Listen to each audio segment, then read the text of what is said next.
जिनको देखता हूँ ईश्वर में मन नहीं है, उनसे मैं कह देता हूँ तुम जरा वहां जाकर बैठो।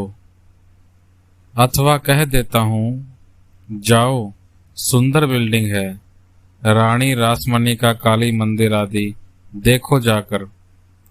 और जब देखता हूँ कि भक्तों के संग हल्के लोग आए हैं, इनकी बड़ी विषय बुद्धि है, इन्हें ईश्वरीय बात अच्छी नहीं लगती।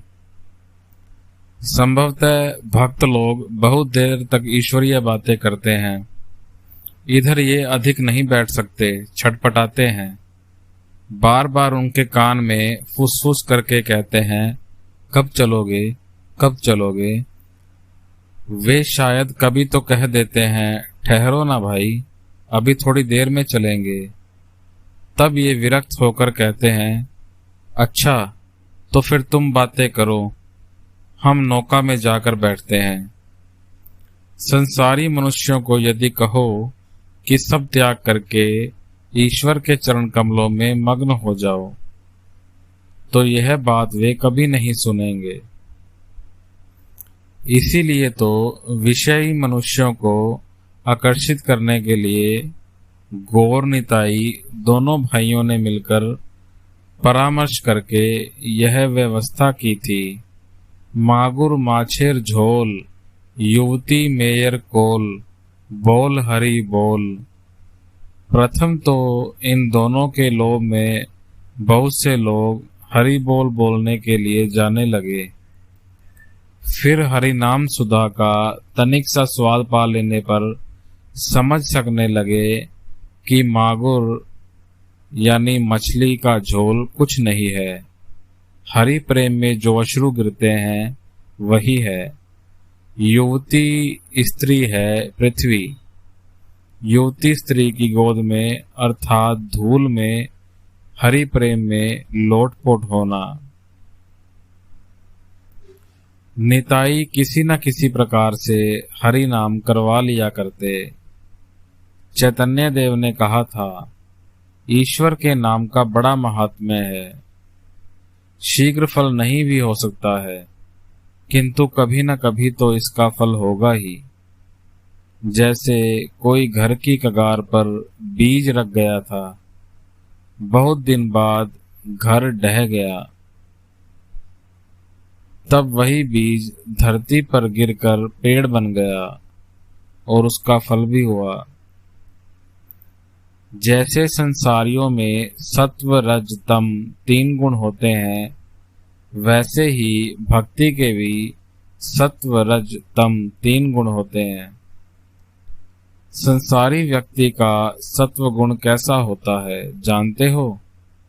घर इधर से टूटा पड़ा है, उधर से टूटा पड़ा है, मरम्मत नहीं करवाता, मंदिर के दालान में कबूतर बीट करते हैं, आंगन में काई लगी है, होश नहीं, सामान पुराना हो गया है, फिट फाट करने की चेष्टा नहीं, कपड़ा जो भी एक आध है उससे ही चलता है। व्यक्ति खूब शांत, शिष्ट, दयालु, सरल होगा, किसी का कोई अनिष्ट नहीं करता। ग्रही के फिर रजोगुण के लक्षण भी हैं।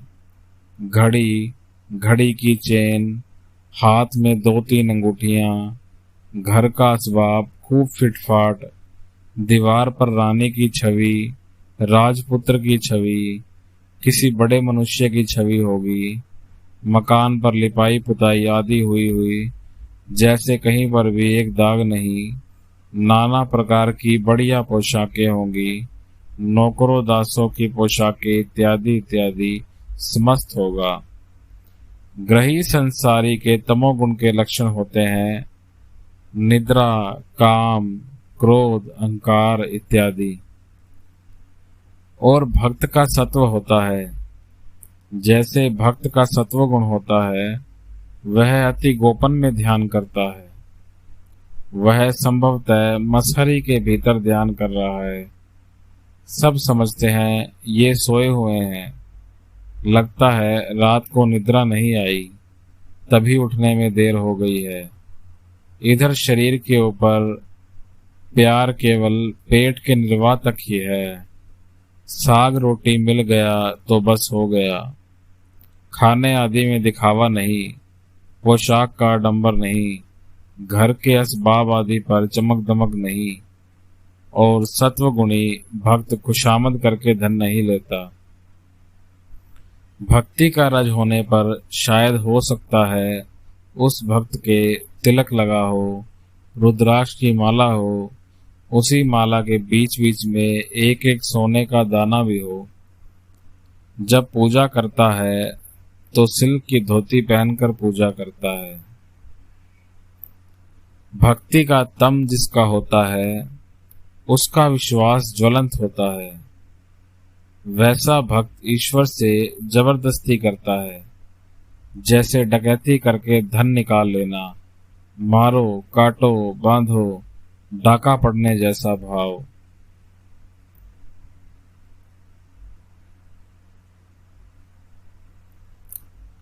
ठाकुर भावोन्मत्त मानो अग्नि मंत्र में से दीक्षित होकर गाते हैं। आमे दुर्गा दुर्गा बोले माँ जदे मरे, आखिरे ए दीने ना तारो के मने, जाना जाबे गो शंकरी। क्या मैंने उनका नाम लिया है मुझे फिर पाप? मैं उनका बेटा हूँ, उनके ऐश्वर्य का अधिकारी हूँ। ऐसा तेज होना चाहिए। तमोगुण का मोड़ फेर देने पर ईश्वर लाभ होता है। उनके निकट जोर जबरदस्ती करना, वे तो पराये नहीं हैं, वे तो अपने जन हैं।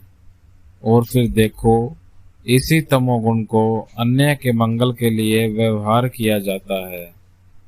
वैद तीन प्रकार के होते हैं, उत्तम वैद, मध्यम वैद, अधम वैद। जो वैद आकर नाड़ी दबाकर औषध खा लेना भाई, यह बात कहकर चला जाता है, वह अधम वैद है। रोगी ने खाई है कि नहीं, यह खबर वह नहीं लेता।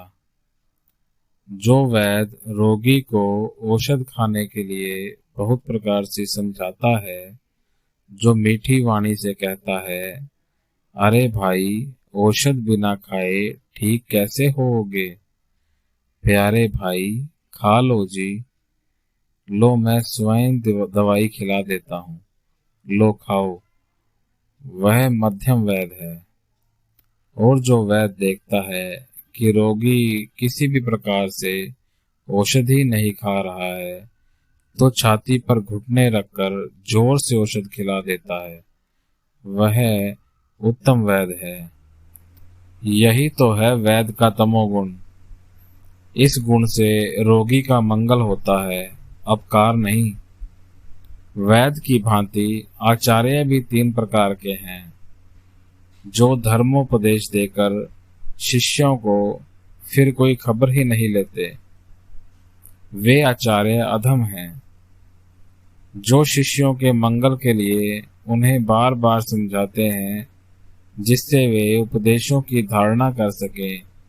अनेक अनुनय विनय करते हैं, प्यार दिखाते हैं, वे मध्यम श्रेणी के आचार्य हैं। और शिष्यगण किसी भी प्रकार से नहीं सुन रहे हैं, देखकर जब कोई कोई आचार्य जबरदस्ती तक करते हैं, उन्हें कहता हूँ उत्तम आचार्य। हरि ओम तत्सत।